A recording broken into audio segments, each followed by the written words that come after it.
welcome everybody. I'm Ron Herney. Can you see me? Yes. Yep. And I'm the chair of the Australian Council of Christians and Jews. I acknowledge that we're hosting this webinar from the lands of the Kaurna people, and I also acknowledge the traditional custodians of the various lands on which you all work today, and the Aboriginal and Torres Strait Islander people participating in this webinar. I pay my respects to elders past, present and emerging, and celebrate the diversity of Aboriginal peoples, Indigenous peoples and their ongoing cultures and connections to the lands and waters of Australia and Aotearoa, New Zealand. The Australian Council of Christians and Jews is a national meeting of the leaders of the state councils of Christians and Jews in Western Australia, South Australia, Victoria, ACT and New South Wales. And we have a fraternal relationship with the Abrahamic Council of New Zealand. We seek to deepen mutual understanding that respects the distinctiveness and integrity of the traditions of Judaism and Christianity as we learn from and enrich each other, while advocating for tolerance and respect. This year, Zoom has given us an opportunity to construct dialogues bringing together wisdom from different parts of Australia and New Zealand on social and political issues, as well as the theological ones that impact people from our traditions across the globe, and in particular in Australasia. Today's webinar is an example of ways in which we seek expertise to inform our understanding of issues that impact people in our traditions differently.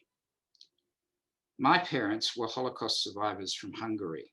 I teach young people intending to be journalists.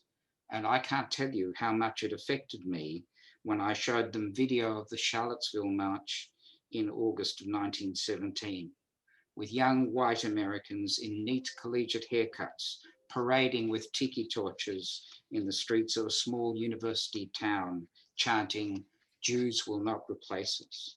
2017. How could I explain the resonances of the black and white images of Nazis marching through the streets of Germany or Hungary, chanting similar things, and the atavistic fear it created in me? I never thought I would hear those words chanted with such fervor in a city in Australia or the United States. I wasn't naive. I knew that according to the Southern Poverty Law Centre and even the FBI, anti-Semitic and white racism was a growing phenomenon, not only in Europe, but also in the United States. But being Jewish in Adelaide has tended to insulate me from the experience of openly experienced racism. Not that it wasn't there, but it seemed to be under some sort of control. But I'm not a Muslim, and there has been a steady drumbeat of hatred and derision addressed towards Muslims by mainstream politicians from the right, and many elements of the media, picking up on that bellwether of the worst of Australian politics, Pauline Hanson, before and since 9/11.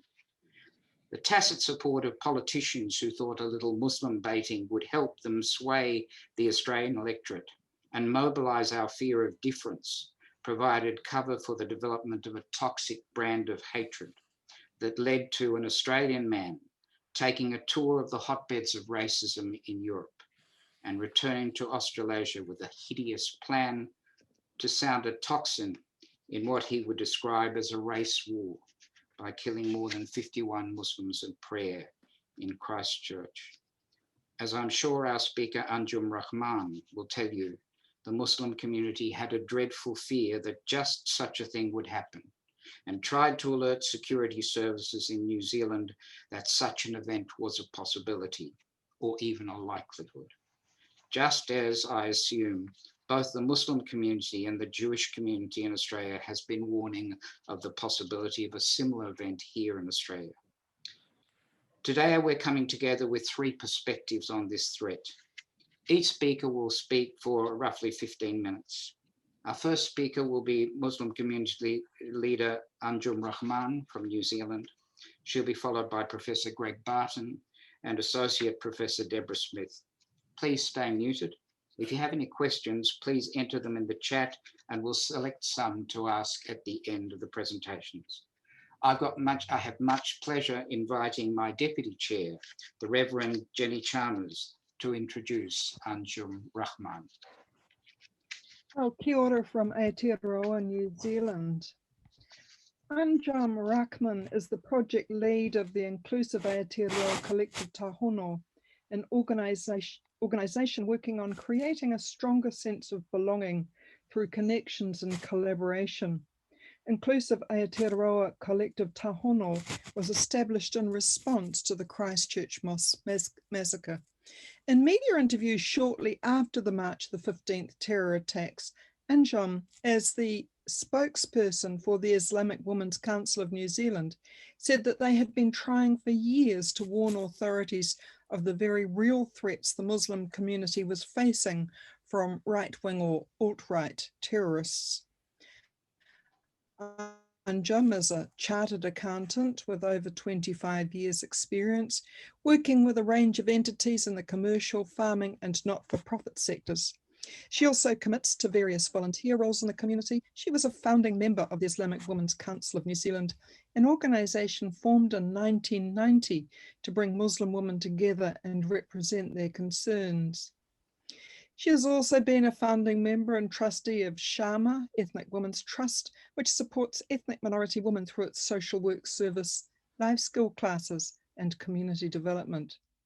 She's worked in the area of sexual violence prevention, both as a volunteer and as part of government working groups. Anjum is a trustee of Trust Waikato, a major funder in the Waikato region. Anjum has been an active member of the Waikato Interfaith Council for over a decade, a trustee of the trust that governs Hamilton Community's access broadcaster, Free FM.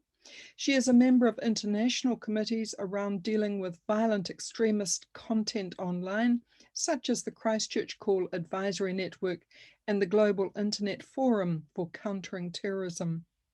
Anjum was appointed a member of the New Zealand Order of Merit in the 2019 Queen's Birthday Honours, and the same year was shortlisted in the New Zealander of the Year Award. Anjum, what a privilege it is to have you speaking to us. Thank you so much for that introduction. Bismillahirrahmanirrahim. Tēnā koutou katoa. I'd like to begin by acknowledging the people of the land, the mana whenua, which where I'm sitting at the moment is Ngāti Whātua o Ōrākei. Thank you also for the invitation to speak. I've had a long history of interfaith work and actually have just come from a particular interfaith meeting, and I know what huge value there is in it, and thank you for those who are involved in it. What I thought I'd do today is first talk a little bit about the background of the Christchurch Terrorist, then talk about the engagement of the Islamic Women's Council of New Zealand, talk about the process of the Royal Commission, and maybe just do a quick brush over the recommendations from the Royal Commission, then the Muslim community response of that, and finally some things that perhaps Australia could do in terms of their own Royal Commission. So to begin with the Christchurch Terrorist, what we know of his background, both from media reports and the Royal Commission report. He was born and raised in a town in Australia. He was known to be racist from a young age and in fact got in trouble at school for it. He was heavily involved in multiplayer role-playing video games from a young age. There was violence in the family, and there was an ACO order against a partner of his mother that related to violence against him. And we see that violence within childhood or within the family is often a common factor in people that carry out such attacks. His father got cancer, and he looked after his father.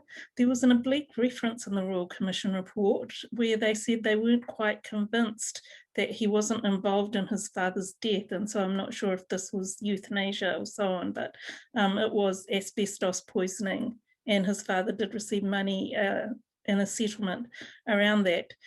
He did receive counselling after his father's death, but didn't really engage well in it, according to the Royal Commission. He was active on Facebook with white supremacist pages, so the United Patriots Front, which was led by Blair Cottrell, the True Blue Crew, the Lad Society, which was started by the deputy leader of the United Patriots Front, a New Zealander by name of Tom Sewell. And there were two different pages of the Lad Society, which he was involved with. He had extensive travel across a wide range of countries. He was watching a number of YouTube videos and in fact donated to Stephen Molyneux's YouTube channel. His sister had concerns about him from January 2017. He moved to New Zealand in August 2017 and was able to obtain a firearms license in under 2 months, and no member of his family was spoken to by the New Zealand police.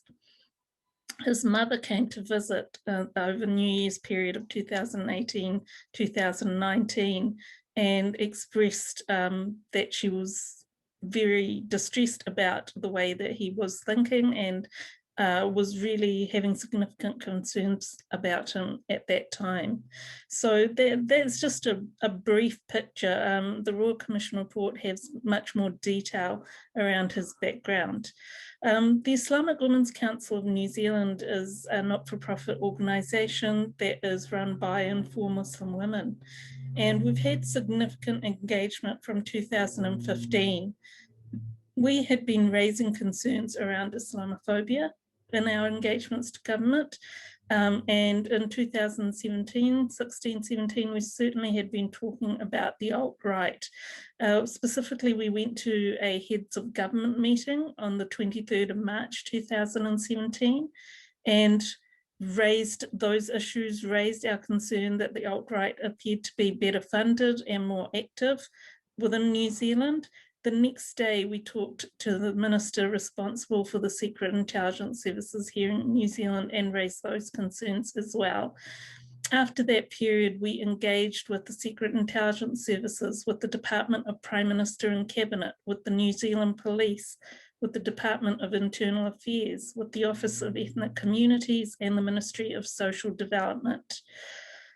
We felt that we certainly were deliberately undermined by some public servants, but overall we felt that the government weren't willing to invest in nor commit to dealing with Islamophobia. There were, after that March 2017 meeting, governance and operational working groups set up to deal with some of the issues that were raised, not just by our organisation, but other Muslim organisations on the March 17 meeting. But we weren't allowed to be in the room for those meetings and to continue to advocate for our cause. So there's a lot of detail around our submission. We were a core participant of the Royal Commission, and our submission is available online, which gives details of all the meetings that were held and what was said and the issues that we had and the way that government was dealing with us. In terms of the Royal Commission process, it was announced about 10 days after the attacks. The terms of reference were never opened up for submissions, and in fact Crown Law stated publicly that they had not sought public submissions. Around the same time, there was a Royal Commission on state abuse of children, abuse of children in state care. And those terms of reference were open to submissions, but for some reason this one wasn't. The terms of reference were very restricted, and they were restricted to government agencies. So for example, social media and the internet was not in the brief, and they weren't allowed to determine compensation or liability in any way. The hearings were not public, and again, this is really unusual. For the other Royal Commission that is still ongoing, the hearings are public. We were not allowed to hear or see any evidence presented by state agencies. We specifically asked to get security clearance so that we could sit in on those hearings and ask questions or challenge the evidence in any way. And we were denied because, one, we were told it would take too long, that it was a 6-month process. And initially, the Royal Commission was supposed to report on 10th of December 2019. In the end, they reported on 26 November 2020, but they never entertained our request to get security clearance to be able to see evidence put forward by state agencies. The evidence from state agencies has been sealed permanently by the Royal Commission, and the evidence from politicians has been sealed for 30 years.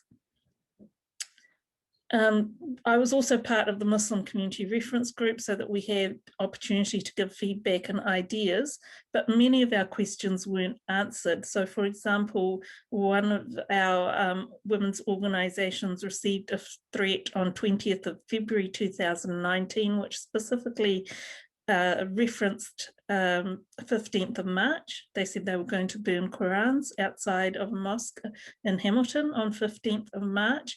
And we asked of the Royal Commission whether the police had increased their patrols. Both the location of that threat of the person stated Christchurch. And so we asked, had they increased patrols in Christchurch and Hamilton? That was never answered. We asked if the killer met with Stefan Molyneux and Lauren Southern when they were in New Zealand on September 2018, or if he met with Jordan Peterson when he was in New Zealand in February 19th, and actually he was speaking in Christchurch on 20th of February 2019. Those questions were never answered, and a whole range of others. The Royal Commission put out a group of recommendations, and I won't go into those in detail because of time. There was a whole set around the country's counterterrorism efforts. There were recommendations around increased research around counterterrorism, more public engagement and getting the public to understand issues of extremism, prevention, detection, and responding to current and emergent threats. There were recommendations relating to the firearms licensing system. There were recommendations around the needs of survivors and their families, as well as the families of those who had passed away. And the fact that our ACC system actually was never designed for this kind of event and has been found wanting.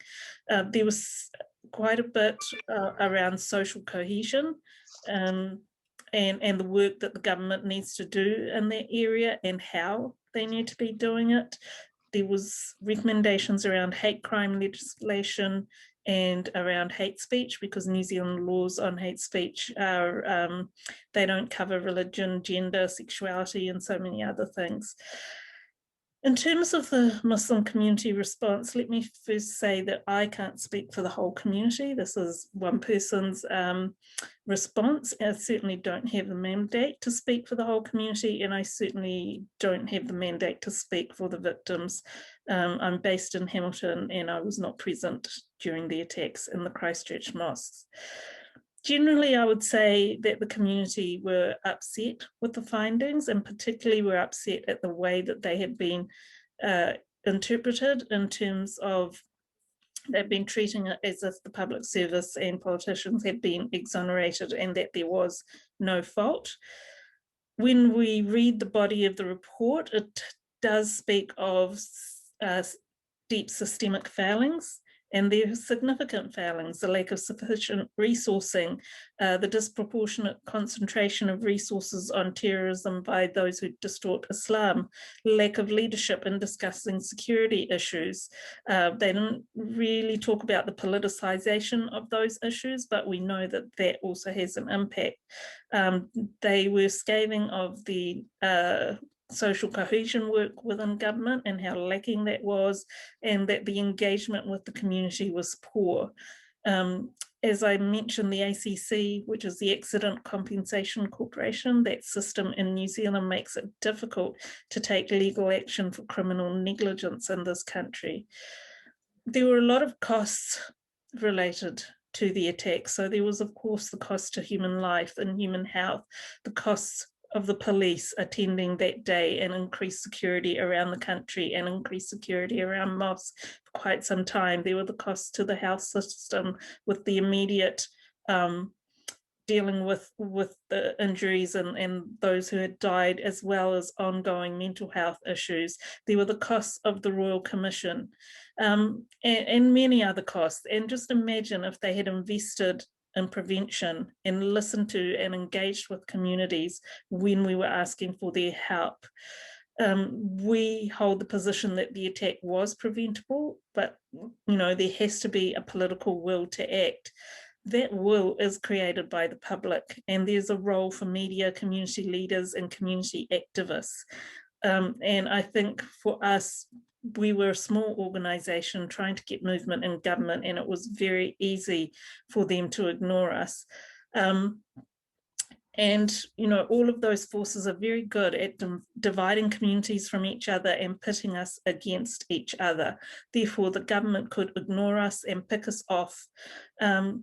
And for them, we were an isolated and very much hated community generally, and political risk for them was too high. So the question is, how do we bring communities together so that we can't be ignored? Many communities are dealing with severe discrimination, and we have to build those networks and reach out and work together against hate. The differences will all be there. We will never all agree with each other, but it's about learning to live with differences.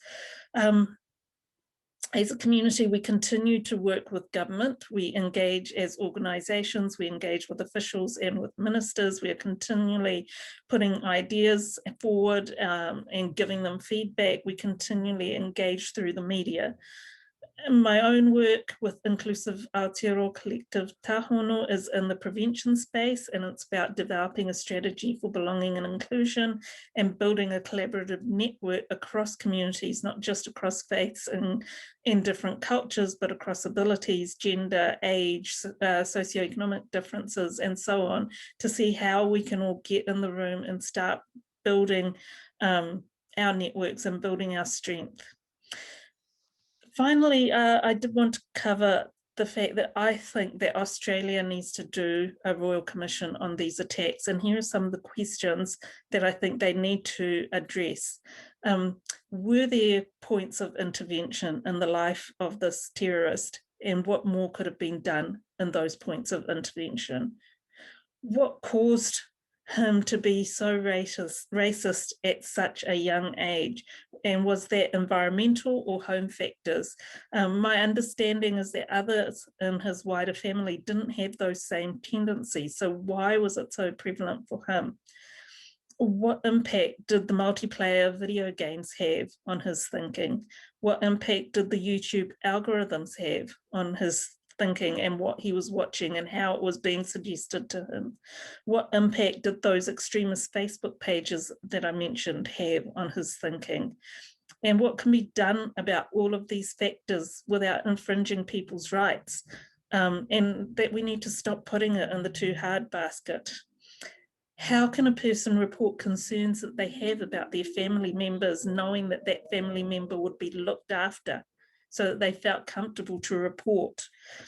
What, if any, effective de-radicalization techniques might work once someone is reported? And what responsibility do alt-right, white supremacists, white identity nationalist groups hold in creating the conditions for violence? How much other lower level violence is being caused by these groups? We in New Zealand need Australian citizens to be pushing your government to take action and take responsibility for radicalisation on their soil. For our government, we also believe they need to take more responsibility, have better community engagement, devolve resources into community, and take a community empowerment model. I'm going to leave it at that. Thank you very much. Thank you very much, Anjum. I'll now ask Alex Katz, President of the Victorian Council of Christians and Jews, to introduce Professor Greg Barton. Hello, everyone, and thank you for being here. Thank you also to the ACCJ for co-hosting this event with us, or us co-hosting with them. It's wonderful to always collaborate with our federal partners, and it's great for me to be able to introduce Professor Greg Barton, who I suspect many of you will know. Greg is a research professor in Global Islamic Politics at the Alfred Deakin Institute for Citizenship and Globalization at Deakin University, where since 2015, he has led research on Islam and civil society, democratization, and countering violent extremism. From 2007 to 2015, he was the Herb Faith Professor at Monash University, where he led research on radicalization in the Global Terrorism Research Center. Over the past 30 years, he has undertaken extensive research on Indonesia, politics and society, especially the role of Islam as both a constructive and disruptive force. He has been active in the interfaith dialogue initiatives and has a deep commitment to building understanding of Muslim and Islam society. The central axis of his research interest is the way in which religious thought, individual believers, and religious communities respond to modernity and to the modern nation state. He also has a strong general interest in international relations and comparative international politics. Professor Barton also has a general interest in security studies and human security, and particular interest in countering violent extremism. He continues to research the offshoots of Jamaat Islamiyah, Al-Qaeda, ISIS, and related radical Islamist movements in Southeast Asia. He is often invited by government agencies in Indonesia, Thailand, Malaysia to teach workshops on violent extremism and terrorism.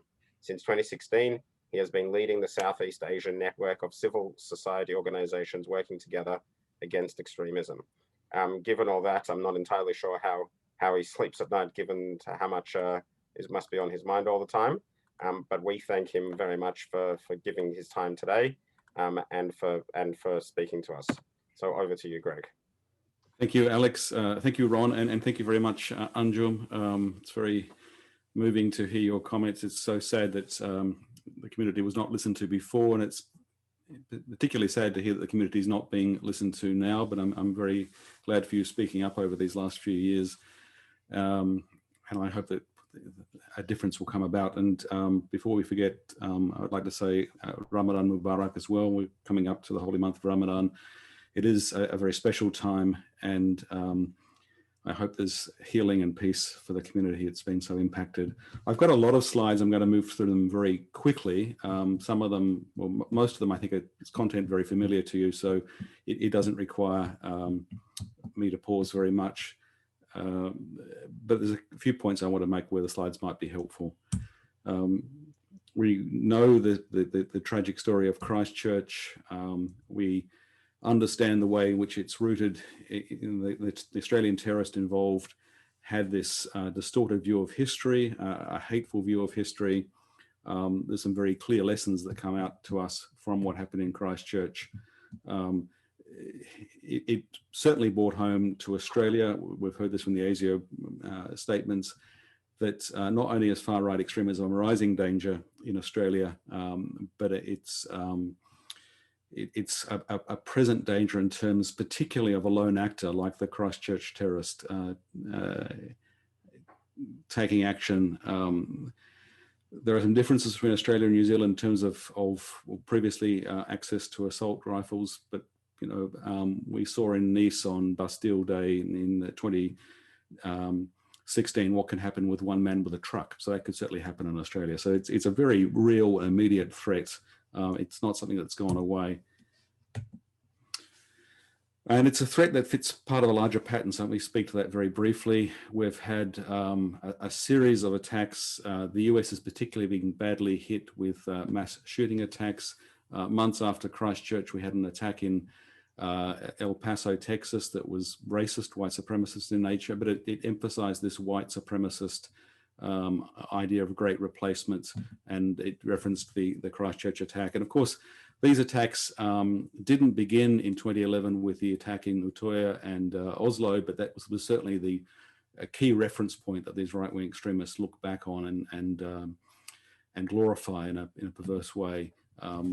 We know the attacker in Norway was a sad narcissistic loner, but doesn't mean he wasn't dangerous. And as far as we know, he still holds those views. Those views in his manifesto, in the Christchurch manifesto, in El Paso and elsewhere, center around this idea of white replacement, which I think are very familiar with, sadly. It comes out of a background of a distinct pattern of violence in the US, with domestic extremist killings going back over decades, with right-wing extremist attacks predominating. We know, for example, over the last decade that the vast majority, a good 3/4 or more of all the terrorist attacks, at least the deaths from terrorist attacks, have come from right-wing extremists. Now, it's not the same in Europe or Australia, but these figures should really make us think seriously about the nature of the problem. And indeed, immediately after Christchurch, we did see some acknowledgement from Australian authorities, particularly from ASIO, recognition that what had happened in New Zealand was a wake-up call, that it brought home the immediate threat that we were facing now. And we were warned also that through the course of the COVID-19 pandemic, that things would get worse. Sorry, let me just pause for 1 minute. I've just got to let somebody in who's locked out the door. So sorry, one second.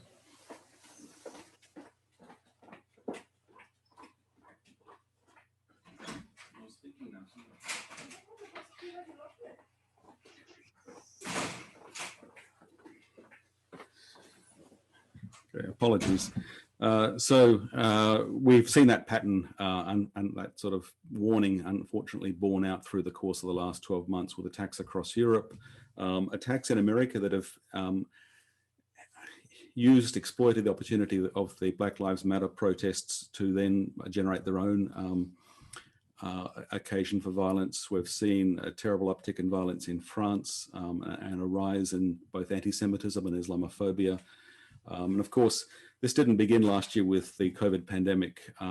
We know the Tree of Life attack in 2018 was just one of a long series of attacks on synagogues and on the Jewish community, and now increasingly on Muslims and the Muslim community. So, the position I think is very clear that in America, far-right extremism is the #1 terrorist threat. It's not that in Australia, but it's a rising threat in Australia, and we don't discount the ongoing threat in New Zealand either. The particular threat comes through lone actors rather than groups being able to organise on a large scale, though that can never be discounted. And I think the concept of hate, which the Christchurch Royal Commission touched upon, is really important, because that gives us some insight into what we should be doing in terms of prevention, what we can do. I've written a little bit about this over the years, but certainly over the last few months through the Conversation website, which is perhaps useful, just an easy way of gathering thoughts here. The argument that my colleagues, including Deb and Mario and Mohammed at Victorian University, Matteo Vagani at Deakin University with me would make is we need to confront an ecosystem of hate. It's a larger problem. Tim Supamasame, who was formerly our Race Discrimination Commissioner, has written about there being a pyramid of hate. The history of hate and racism tells us that any kind of violence or hatred can't be separated from banal or everyday low levels of prejudice. Hate speech can lead to political violence if you allow it to escalate. I think that's, Anjum, one of the points you were making earlier, trying to warn the government. And it's a warning we have to carry on now.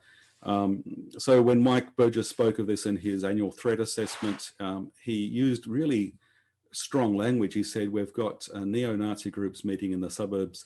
I was pleased to see him reference hateful ideology and acknowledge that hate was important. Of course, one of the figures that he cited was that in the period of 4 or 5 years, the workload focusing on far-right extremism has gone up 3 or 4-fold in a context of an overall counterterrorism caseload that's gone up significantly. There were certainly warning signs with Christchurch. As Anjum has said, the Royal Commission says that wasn't a particular moment when there was an intelligence failure, but that doesn't mean that more couldn't have been done, shouldn't have been done. And certainly in Australia, we should have been paying more attention. We need to pay more attention to people like that terrorist. One of the things I think we could be doing is looking at a way of tracking hate itself, not because it necessarily leads to violence, but because it can be an early indicator, and it's a problem in itself that needs to be addressed. And at the moment, we're not doing this very well. We don't have a proper comprehensive way of doing this. It was good to see the Christchurch Royal Commission mention this as one of its recommendations as well. we need to systemically capture hate motivations so we can see where the problems are and know where it's best to invest in trying to prevent that problem worsening and certainly try and prevent an extremist attack. In any case, if we do this, if we focus on hate, it leads to a healthier and better society. I think what we're discussing today very much fits in that pattern. I think I'm preaching to the choir, if you excuse the Christian metaphor. More recently, in the second annual threat assessment that Mike Burgess, Director General of ASIO, gave this year, he said some things which have caused some controversy, so I want to touch on them. He's talked about a shift in language, away from talking about Islamist extremism and far-right extremism. He said we're talking instead about religiously inspired and ideologically inspired. I'll come to that in a minute. He did warn us, of course, of this current environment leading to a particular problem of online hate and extremism. The shift in language, I think, is controversial, and I'm not convinced it's necessary or a good idea. I can see there are some benefits in doing it. Certainly, there are some kinds of problems where the old language doesn't fit well. And I take it also that he speaks of this being umbrella language, and he'll continue to speak about specific threats, neo-Nazis, etc., as need be. It is interesting that people like Anne Ali, for example, who is significant as a Muslim woman who's come into the National Parliament, the Labour Party, said that this change in language was welcome from the Muslim community's point of view, in not having clumsy language that vilified Islam and Muslims generally, or had that effect, talking about Islamist terrorism. And I was also struck by the fact that Burgess said that in that same annual threat assessment, that there had been a recent Islamic State video calling for bushfire arson as perhaps a terrorist method, and he called out that was the day there'd been an arrest in Melbourne. So the specific language will still be used. He said that at ASIO we're conscious that names and labels we use are important, and I take this in a well-intentioned way, but I do think we need to particularly call out far-right extremism. I prefer the term far right rather than right wings. I think it gets closer to identifying what we're talking about. And very often this is white supremacist in nature. We need to call that out. Let me just take 5 minutes to very quickly outline how I see this focus on hate being useful to making some positive good in society and addressing this particular threat. Back in 2015, David Cameron, when he was Prime Minister, said we need to deal with extremism before it becomes violent. All well and good, but where do you draw the line? There are a lot of concerns expressed at the time because it runs the risk of ending up policing thought and belief rather than behavior. I think the focus needs to be on behavior.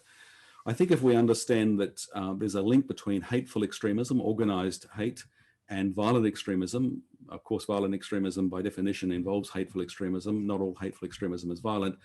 Then that helps us understand where we can draw the line. If somebody's involved in actions such as inciting hatred, hate speech, that is an action that I do think the state needs to take an involvement in policing. They can believe what they want, but if they're demonizing others on the basis of those beliefs, inciting hatred, using the language of hate, then that is behavior that itself is a problem. This was called out in late 2019 by the Commission for Challenging Hateful Extremism, the Commission for Countering Extremism in England and Wales, and they use this language of hateful extremism, which I think is a good development. This is still a work in progress, clearly, but I think we can agree that there is behavior that's problematic related to hate beyond belief. I return to the point we don't want to be trying to police belief. They point out a growing problem in England and Wales. I would argue that we can talk about hateful extremism as a shared belief system, but it's the use of hate speech or incitement of hatred that's the problem. This does bring up the broader question of how we define this. There is sort of regular hate. I mean, with this Christchurch terrorist, this factor that, as Anjum pointed out about his level of racism in early life, is a warning sign, I think. An individual being racist isn't the same as hateful extremism, but it obviously can lead to hateful extremism. Just recently, there's been a lot of discussion in America about hate crimes and hate acts, anti-Semitism and Islamophobic in particular, but increasingly it's also focused on anti-Asian hate. The killings in Georgia, for example, of women working at massage parlors is complex to understand in terms of motivation, but certainly hate is an element, and racist hate seems to be an element there. It probably doesn't fit hateful extremism exactly, just as, for example, the Westboro Church and many other kinds of sort of regular, everyday hateful behaviour don't necessarily fit hateful extremism, but there's a link that we need to pay attention to.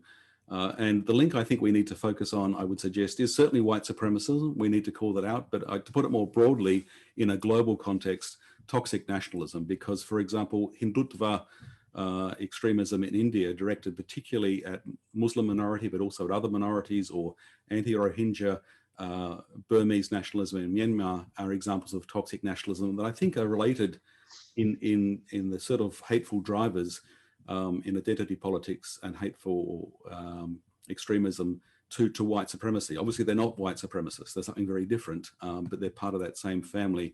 In America, maybe Westboro Church and such are not organized hateful extremists, but the Ku Klux Klan certainly comes out of the American church in a very organized and very knowing fashion, with links to certainly with links to National Socialism in its white supremacist focus. As I said, in India, Hindutva extremism and the RSS, the sort of lay activist militia group that is involved with it, is a really a big concern in Sri Lanka and in Myanmar. Buddhist extremism, well, at least in the form of toxic nationalism, is a growing concern.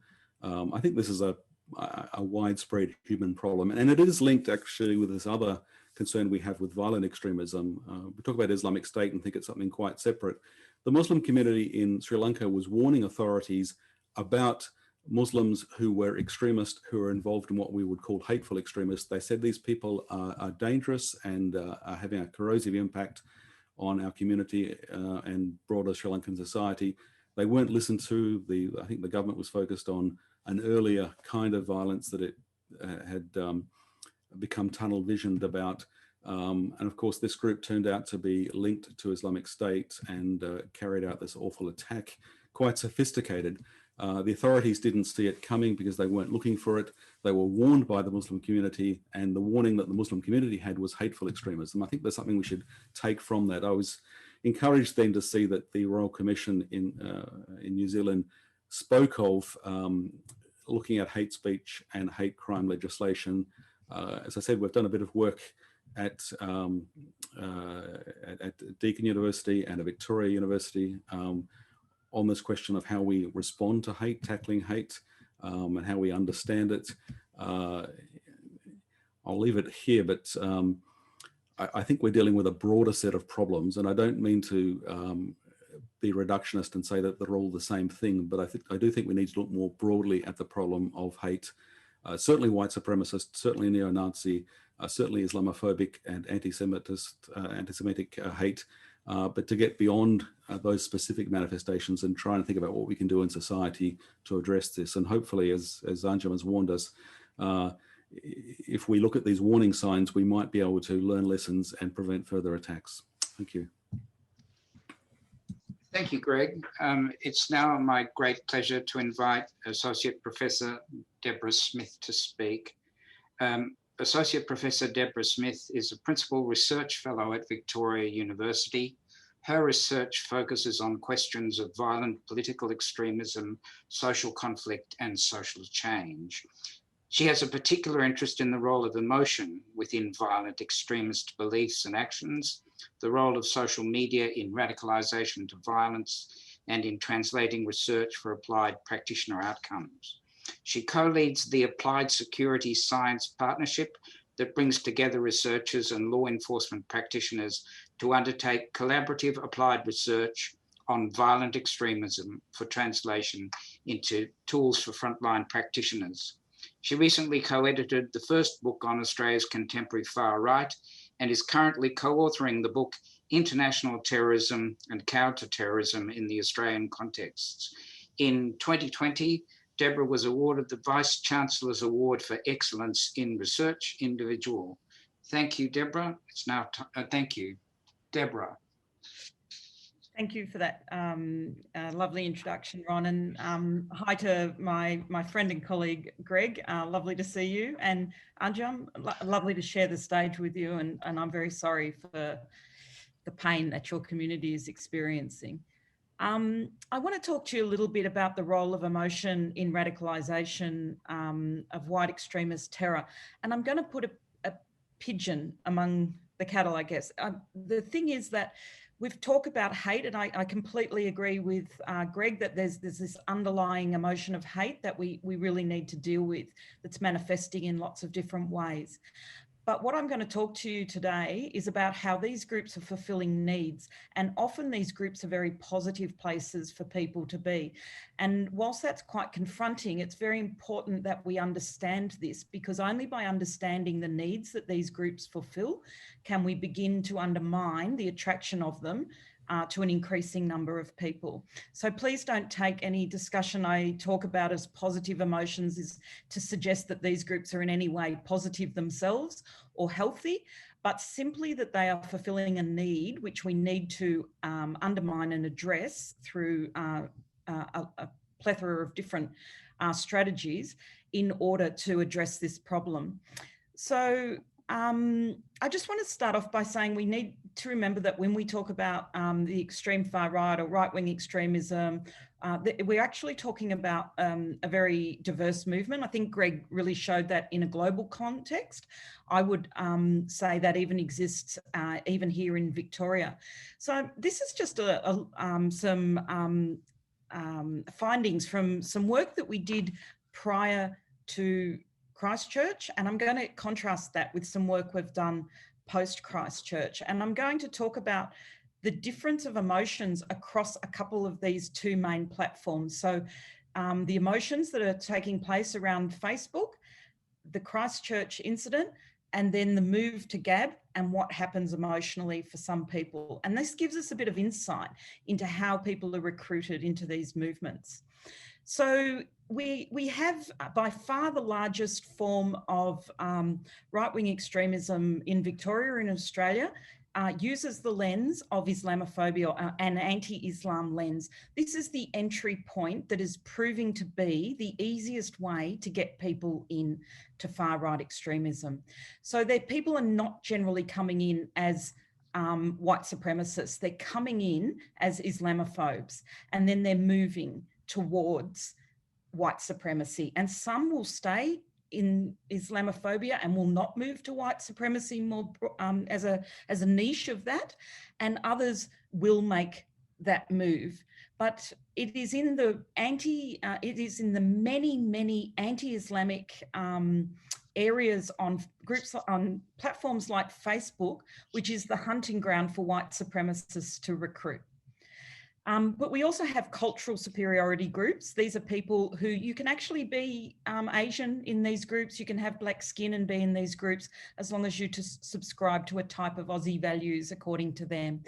And then, of course, we have what we would consider the white supremacist group. So these are they're the three main organising principles, but there's lots of crossover and there's lots of movement between these types. So it's a tool, I guess, just to understand the different entry points and ways to be in this movement.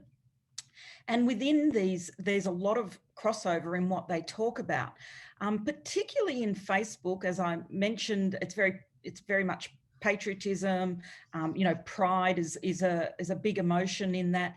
It's very anti-Islamic. There's a lot of stuff around fear in that crime and violence, fear. So there's lots of things that's talked about. The 12 most common narratives in Facebook are the ones that I have listed there. And you'll see that anti-Semitism, it's there, but it's not huge. That doesn't mean they're not anti-Semitic. It means they know Facebook is more likely to take down anti-Semitic rhetoric than anti-Islamic rhetoric. So they know that they can't get away with some of that stuff on Facebook in the way they can with the acceptable demonization of Muslims in society. And they talk openly about this, how it's mainstream. It's actually mainstream and acceptable to be Islamophobic. So that is a way they can present themselves as an entry point that seems kind of okay, not so radical. And then, but the way, depending on which sort of group that you're in, they use the narratives differently. So during the same-sex marriage debate, homophobia was used in the anti-Islam groups, not to argue against gay rights, but to point to Muslim as a homophobic group that is incompatible with Western values. But the cultural superiority groups used that same narrative around the same-sex marriage debate to really argue about, you know, the decay of the modern world. And the racial superiority groups used that narrative to talk about the way that the traditional white family is going to die. So there's lots of overlaps. They talk about different things in different ways, depending on what sort of framing they debate. But what's interesting in regards to the emotion component is that the emotional ecology, if you like, which what we call it on Facebook, is largely one of anger, anxiety, and sadness. And the positive emotions are not very present. We noticed that there was more anxiety in followers and angers in leaders. But in general, these are quite negative places to be. So, oh, hang on, I just can't find how to actually forward my slide again because somehow my, no, let's see. There we go. So I just want to point to this chart. I don't want to, you know, spend too much time on it, but this shows the growth in far-right extremism on Facebook from 2015 to 2017. 2015 was the Bendigo Mosque protests beginning. This was a flashpoint in Australia, particularly in Victoria, but in Australia more broadly, that brought people into extreme right movements. It can't be underestimated for its influence. And you can see their incredible growth in almost all of these groups that we were tracking during that period. So what we found when we did this research, we wanted to look at more than just, well, you know, is it just what they're saying? So we looked across different categories. There's across the social relationships, across the ideology, and across what sort of actions that people were undertaking. And what we found was there was indicators of growing risk across all three of these areas.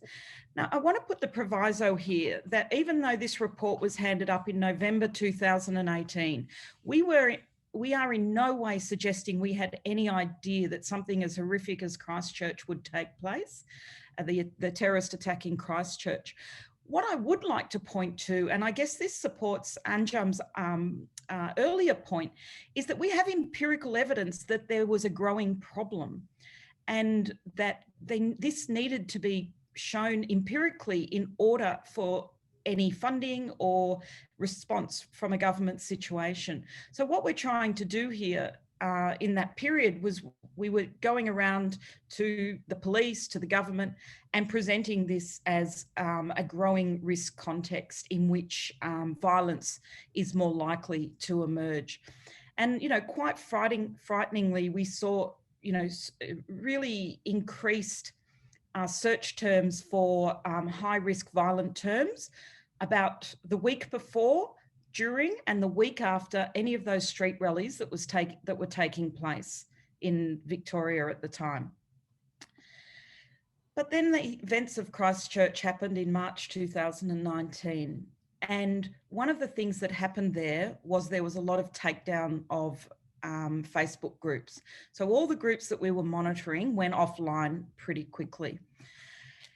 And in some ways, it seemed like there was a lull, but the people were responding in a whole bunch of different ways. Some people were appalled by even people on these anti-Islamic sites, some of them were appalled by what happened at Christchurch, and they dropped off. They went, this isn't for me. I had no idea that I was getting involved in something like this. I don't want a part of it. And they sort of, disappeared. Some just sort of said, oh, well, he was a weirdo. He's not really like the rest of us. They pointed to the eco-fascist component to argue that he was an extreme left terrorist because it was somehow about, the environmentalism. Some victim blamed. This was quite a big thing. Some people pointed to Muslims saying that this was some sort of karma that Muslims had brought it upon themselves. Of course, there was conspiracies, there was rejection just from a strategic point of view in these groups, one less soldier in our fight. And of course, there is the glorification that the terrorist is a hero. But what I want to point to is the emergence after this of something that they call within the movement as the long game.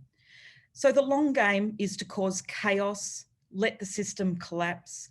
It's about undermining the very pillars of democracy. So we have two threats going on here. We have the threat that violence will emerge from probably a lone actor on the fringes of one of these movements. And we have another threat, which is about undermining democracy, and COVID has been Candyland for that idea. But what I really want to point to is around the emotional ecology when you move into GAB. And my next slide shows you the growth in GAB since the Christchurch attacks. For those of you who don't know what GAB is an alternative social media platform that is well known for its defence of free speech and its far-right tendencies and leanings. So it's one of the platforms that Donald Trump went to after he left power and was banned from many of the others. And in GAB, the emotional ecology is very different. This is a very, very positive emotional place. There is a lot of humour, a lot of laughing, a lot of celebration, and overwhelmingly, being in there and feeling part of that club, knowing the in-jokes, the in-language, the subculture, the sarcasm, provides people with a really strong sense of place. This is incredibly concerning because what we are seeing is that some of the more extreme more extreme end of far-right extremism is hanging around in these platforms with negative emotional components to them and moving recruits into this very positive, welcoming, celebratory environment, much more extreme in its language.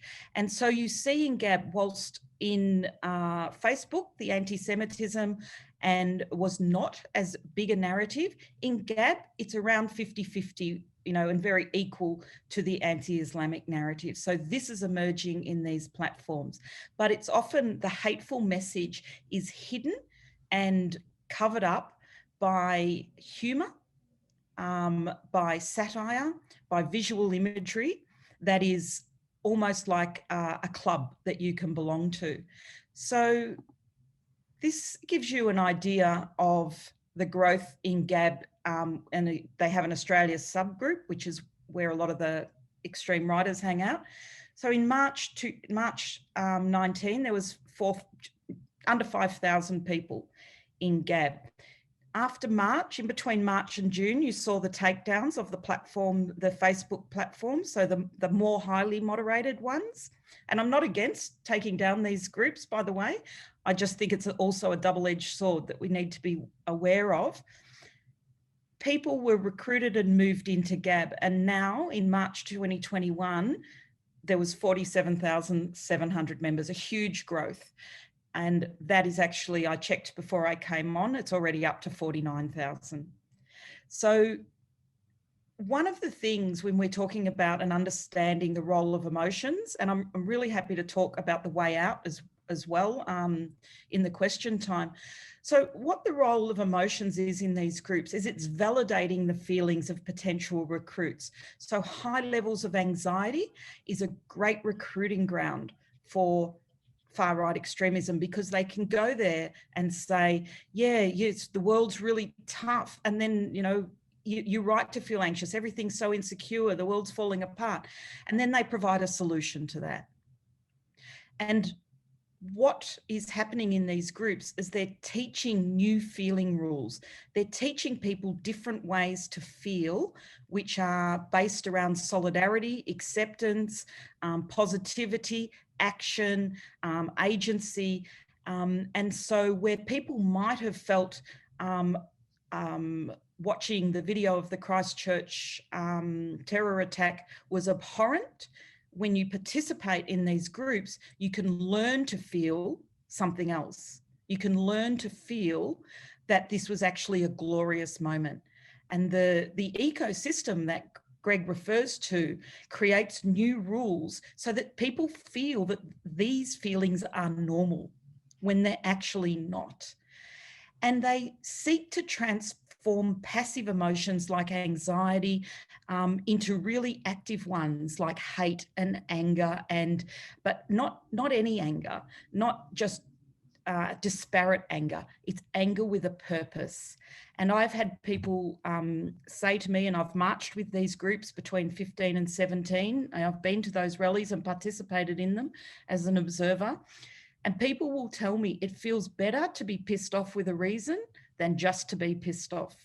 And these groups give people a reason and a plan for action.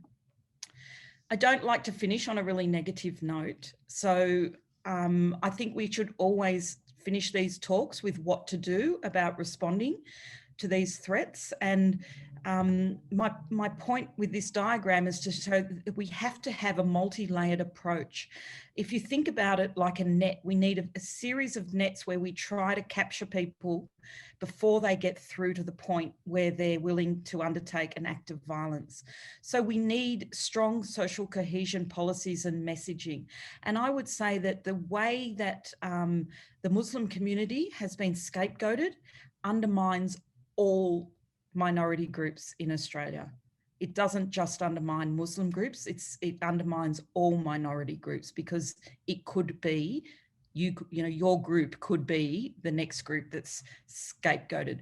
So instead of that, to get some political points, we should be robustly defending what democracy means, what multiculturalism means, and why it is good for Australia.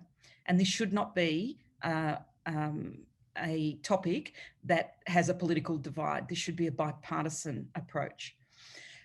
People will make it through. We need to build resilience in communities. Now, Muslim communities would be so full of, so sick of hearing people telling them that they have to build their resilience so that people don't run off to join ISIS. The Muslim community is extraordinarily resilient. What about we actually build some resilience in the traditional dominant powers that are so fearful and so scared that they're reacting in these ways? So this is building resilience in white men who feel that now that they have to operate in an environment where they may not automatically get privileges because of their birth rights, that they have to learn to live in that society. Then people who will still go down the funnel, if you like, we need individual interventions. And I would point out that 2 weeks ago, Friday, 2 weeks ago, or might even be 1 week ago, time's a blur, I appeared with at a press conference with the head of the CT divisions of Victoria Police, as they announced that they are now officially running a dedicated right-wing extremism early intervention program. It hardly got any press coverage. It was so strange. This is the first time in Australia it's been announced that they are running this program, and it is reflecting, similar to the figures that Greg had before, about 30 to 40% of their clients are from extreme right wing. These need to be non-punitive, needs-based approaches that build strengths and tries to divert people from going further down a road, and they need to be individually tailored to meet the particular needs of that person. So if that person's spending 15 hours a day in chat forums that are far right, then you need to deal with this. It's not about going in there saying, I don't like the way you think. You need to also deal with how they're spending their time, who their friends are, where they're getting their needs met as a human being. All these things need to be on the table and dealt with. And of course, for those who do not respond in any of those ways, we need to have not only the available CT responses for disruption and prosecution, but we need a police force that is well trained to understand what the indicators of extremism look like when they're in the far right ideology. So those behaviours might be, there might be similar behaviours, but they might look different in different ideologies. So we need to make sure that the police, and I'm up here doing this in Queensland at the moment, hence this very strange background, about understanding, how this threat manifests in behaviour in far right extremism. Thank you very much. I'm going to hand over to Alex to express our thanks. The Council of Christians and Jews is exactly about celebrating the things that unite us rather than the things that divide us. And we often do that, as you say, sharing meals and sharing each other's experiences. And I think that's really positive for all of us. And we certainly, I do, and I suspect everyone else certainly gets a lot from that, which is why we're involved in this at all. And I'm also very pleased to hear that as much as this work is depressing for you, and as I said before, I don't know how you sleep at night sometimes, but I also am very pleased to hear that for all of you, I suspect it's very rewarding, the work that you do, because as much as it might be depressing, it's also contributing positively to society. And I think all three of you have greatly contributed positively to our discussion today. In many of you may know that this week in the Jewish community was the commemoration for Yom HaShoah, the Holocaust Remembrance Day. And each year at that ceremony, we say never again. Yet every year there's things that happen in our world and in the world, in the bigger world, that shows that the lessons from the Holocaust weren't necessarily learnt. But I think today's discussion contributes some way to continuing the never again and showing why these things are important to know about, to show why these things are important to speak about, and that there's so many things that many of us can do by coming together, by learning and by listening to experts like yourselves. So on that note, I want to thank each of you very much. I think all three of you are in different jurisdictions, but it's wonderful that through COVID and through the opportunities that we've had, these hybrid environments, of being able to bring everyone together. Thank you very much for giving up your Sunday afternoon, your Sunday evening, maybe in the case of Anjum. And thank you everyone for coming along. For those who are part of the Council of Christians and Jews in Victoria, our next event will be on the 9th of May, something completely different, entirely different, slam poetry on religion. So save the date, Sunday the 9th of May, 3 p.m. Melbourne time. You'll receive a notification on that. Something completely different, but hopefully just as engaging, just as enticing, and just as interesting for all of us. In the meantime, I hope you have an excellent Sunday evening, and we'll see you then. Thank you.